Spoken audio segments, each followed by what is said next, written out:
ಅಪಘಾತದಿಂದ ಮೃತಪಟ್ಟ ಕರ್ನಾಟಕ ರಾಜ್ಯ ರಸ್ತೆ ಸಾರಿಗೆ ನಿಗಮ ಸಿಬ್ಬಂದಿಗಳ ಅವಲಂಬಿತರಿಗೆ ಸಾಂತ್ವನ ಹೇಳಿ ನಿಗಮದ ವಿವಿಧ ಪರಿಹಾರ ಯೋಜನೆ ಅಡಿ ಸಿಬ್ಬಂದಿ ಹಾಗೂ ಸಿಬ್ಬಂದಿಗಳ ಅವಲಂಬಿತರಿಗೆ ಸಾರಿಗೆ ಸಚಿವ ರಾಮಲಿಂಗಾರೆಡ್ಡಿ ಪರಿಹಾರ ಮೊತ್ತದ ಚೆಕ್ ಅನ್ನು ವಿತರಣೆ ಮಾಡಿದ್ದಾರೆ. ಸಿಬ್ಬಂದಿಗಳ ಜೀವ ಅಮೂಲ್ಯವಾದದ್ದು, ಅವರನ್ನ ಮರಳಿ ಕರೆತರಲು ಸಾಧ್ಯವಾಗುವುದಿಲ್ಲ. ಆದರೆ ಅವರ ಅವಲಂಬಿತರ ಮುಂದಿನ ಜೀವನವು ಆರ್ಥಿಕವಾಗಿ ಭದ್ರತೆಯಿಂದ ಕೂಡಿರಲಿ ಎಂಬ ಸದುದ್ದೇಶದಿಂದ ಸಾರಿಗೆ ಸುರಕ್ಷಾ ಯೋಜನೆಯನ್ನ ಜಾರಿಗೊಳಿಸಿರುವುದಾಗಿ ತಿಳಿಸಿದ್ದಾರೆ.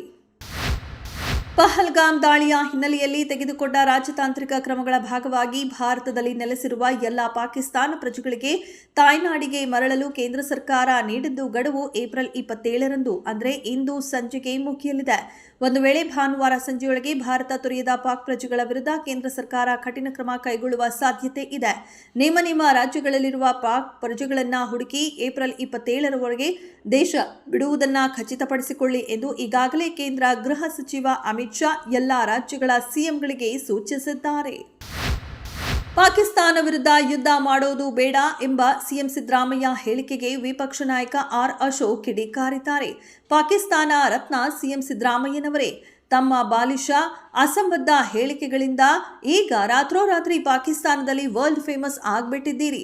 ಮುಂದೇನಾದರೂ ತಾವು ಪಾಕಿಸ್ತಾನಕ್ಕೆ ಭೇಟಿ ಕೊಟ್ರೆ ತಮಗೆ ರಾಜ್ಯಾತೀತ ಗ್ಯಾರಂಟಿ. ಪಾಕಿಸ್ತಾನದ ಪರ ವಕಾಲತ್ತು ವಹಿಸಿದ ಮಹಾನ್ ಶಾಂತಿದೂತ ಎಂದು ಪಾಕಿಸ್ತಾನ ಸರ್ಕಾರ ತಮಗೆ ಅಲ್ಲಿನ ಅತ್ಯುನ್ನತ ನಾಗರಿಕ ಪ್ರಶಸ್ತಿಯಾದ ನಿಶಾನ್-ಇ-ಪಾಕಿಸ್ತಾನ ಪ್ರಶಸ್ತಿ ಕೊಟ್ಟು ಸನ್ಮಾನ ಮಾಡಿದ್ರೂ ಅಚ್ಚರಿಯಿಲ್ಲ ಎಂದರು. ಪಹಲ್ಗಾಮ್ನಲ್ಲಿ ಉಗ್ರರ ದಾಳಿಗೆ ಬಲಿಯಾದ ಕುಟುಂಬಸ್ಥರಿಗೆ ನ್ಯಾಯ ದೊರಕಿಸಿಯೇ ಸಿದ್ಧ ಎಂದು ಪ್ರಧಾನಿ ನರೇಂದ್ರ ಮೋದಿ ಮತ್ತೊಮ್ಮೆ ಪುನರುಚ್ಚರಿಸಿದ್ದಾರೆ. ಇಂದು ಮನ್ ಕಿ ಬಾತ್ನಲ್ಲಿ ಮಾತನಾಡಿದ ಪ್ರಧಾನಿ ಮೋದಿ ಪಹಲ್ಗಾಮ್ ಉಗ್ರ ದಾಳಿಯ ಬಗ್ಗೆ ಮತ್ತೊಮ್ಮೆ ರೋಷಾವೇಶದಿಂದ ಮಾತನಾಡಿದ್ದಾರೆ. ದಾಳಿ ಮಾಡಿದವರಿಗೆ, ಸಂಚು ರೂಪಿಸಿದವರಿಗೆ, ಸಹಾಯ ಮಾಡಿದವರಿಗೆ ಪ್ರತಿಯೊಬ್ಬರಿಗೂ ತಕ್ಕ ಶಿಕ್ಷೆ ಕೊಟ್ಟೇ ಕೊಡುತ್ತೇನೆ ಎಂದಿದ್ದಾರೆ. ಪಹಲ್ಗಾಮ್ನಲ್ಲಿ ಬಲಿಯಾದ ಅಮಾಯಕರ ಬಗ್ಗೆ ಹೃದಯದಲ್ಲಿ ಈಗಲೂ ನೋವಿದೆ. ಘಟನೆ ಬಗ್ಗೆ ನೆನೆದರೆ ರಕ್ತ ಕುದಿಯುತ್ತದೆ. ದಾಳಿಕೋರರು ಶಿಕ್ಷೆ ಅನುಭವಿಸಲಿದ್ದಾರೆ ಎಂದರು.